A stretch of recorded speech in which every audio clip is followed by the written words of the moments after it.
Hi, welcome to Peyton Zoo. My name's Jo and I'm about to take you on a mini discovery.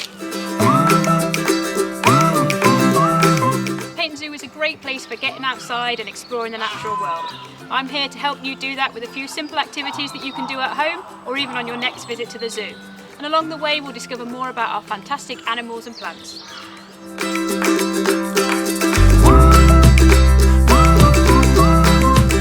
Today's mini discovery is all about flowers. Today we're going to discover all the different parts of a flower.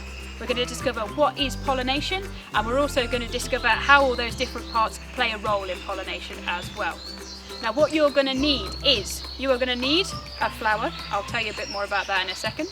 You're going to need a mobile phone or a magnifying glass if you've got one of those, and a pair of scissors or even just your fingers.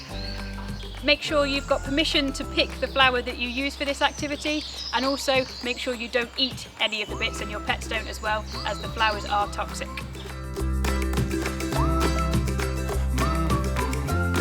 There's loads of signs of spring coming out at the zoo at the moment, so all the flowers are popping up, the birds are singing, and the trees are getting little buds all over them as well. Now there's one flower in particular that we're going to concentrate on today.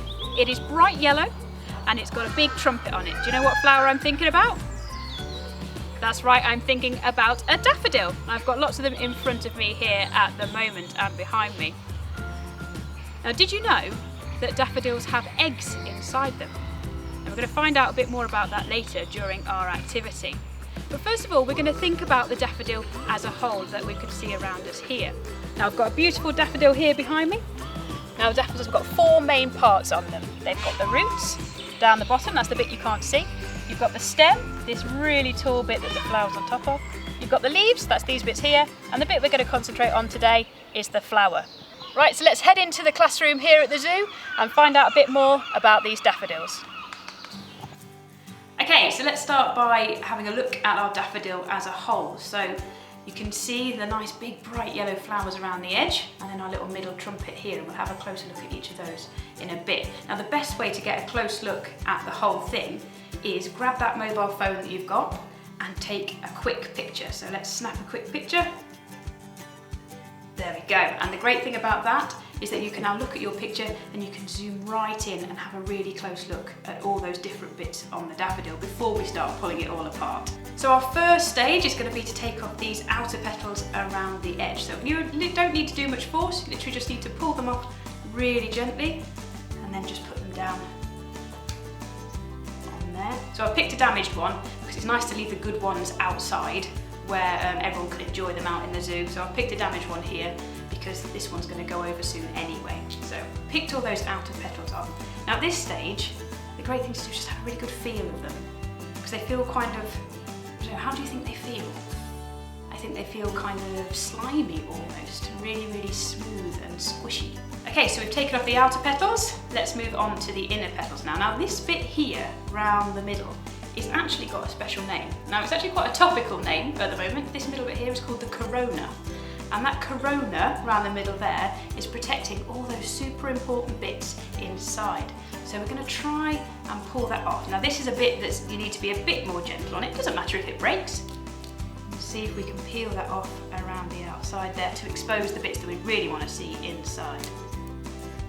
Okay, so we're going to move on to these bits that are sticking up here next. Now then, this is where we get to the really interesting bit, because if you look really closely, you can see lots of long straight bits, and there's one that sticks out just that little bit above everything else. Now that's the really super important one.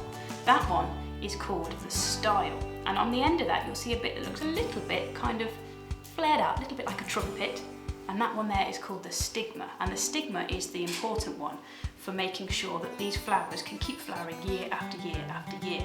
Now around the outside of that you've got what's called the stamen, and the stamen, if you touch that really gently and have a look at your finger, you'll see that you've got a little bit of yellow powder all over your finger. Now that is pollen, and it's the pollen that does the important job of helping the flower to make new seeds. And this is where we're going to learn a new word. So that word is pollination. So pollination is where the pollen that you've touched there and got on your fingers, when it goes from one flower to the next flower, That's what helps the flowers to make seeds, and we need the seeds for the flowers to be able to grow again the next year. Now, to move that pollen from one plant to the next plant to the next plant, we either need an animal or we need the wind to do it. Now, with something like a daffodil, they would use an animal. So daffodils would use one particular animal. It's a black and yellow stripy animal, and it would go buzz, buzz, buzz, buzz, buzz, buzz, and buzz around. Do you know what it is? That's right, it's a bee. Now, I've got an excellent bee model right here. Here's my bee. Now, what the bee's going to do is it's going to fly towards the daffodil. And what she wants to do is she wants to gather that pollen. She wants to gather that pollen and take it back to the hive. And she also wants something called nectar. And nectar is what the bee eats. And nectar is further down in the plant. So as the bee flies towards it, it's going to land and try and get down towards it. And as it does, it's going to be rubbing itself all over that pollen. And that pollen is going to stick all over the bee's legs. And so when it flies off again, buzz, buzz, buzz, buzz, buzz, it's going to fly and land on another plant. And that style and that stigma is actually really, really sticky. And so the bee's going to land, and go buzz, buzz, buzz, and try and get more pollen. And the pollen from the other plant is going to stick all over that stigma. And that plant is now pollinated. So we're going to follow that pollen now, and this is where we're going to find out where the eggs of a daffodil are. So I've got a very handy porcupine quill here, which has got a nice pointy end, so I can point to this. So if we move apart these bits and get that stigma sticking out, what we're going to do is we're going to pull off these bits here with the pollen on, pull each of those off so that we've only got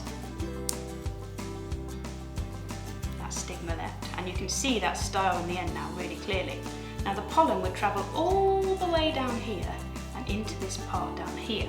So what we're going to do here is peel this brown bit off, and you can see there's a kind of lumpy bit on the end. Now that is the ovary, and that's where the eggs of the daffodil are.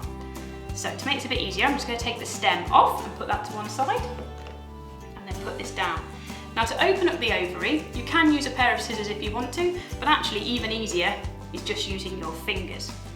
So if you put your fingers in and gently give it a little squeeze, you should be able to open all of that out and expose all of those eggs inside. This is where your mobile phone is going to come in handy again, because it's a bit tricky to see those eggs. They're a little bit tiny. So the best way to get a good close look up is to grab that mobile phone again, snap a quick picture, and then use that picture to zoom right in and have a look at each one of those teeny tiny little eggs that are inside it. Okay, so now we know that the pollen's gone down, it's gone into those seeds and it's pollinated them. So those, when this flower goes over, it will produce what's called a seed head. So later on at the end of spring, when you're out and about, look for all those flowers that have gone over and you will see a seed head on the top of the daffodils. If you split that one open, inside you'll find all of those seeds, and that's what you could go and plant somewhere. But you need to be super patient, because they actually take about 4 or 5 years before they'll produce a new flower. That's why if you go out into the garden and help somebody plant some daffodils next winter, what you'll find is that they'll plant a bulb instead, because that bulb will definitely grow the following year. So there you have it, a really simple activity that you can have a go at home over the weekend or any time in the future. Now, did you know Paynton Zoo is not just a home to animals, we are a botanical garden as well. That means we've got loads of different types of plants here at the zoo, some for the animals to enjoy and lots for people to enjoy as well. So next time you visit, have a really good look round and see what you can see, and also have a look in our enclosures, because we'll see lots of the animals enjoying the plants as well, eating lots of things called browse, that's basically branches. Now next time is a really exciting session. Our next mini discovery, we are going to be going on a poo hunt, so I will see you then.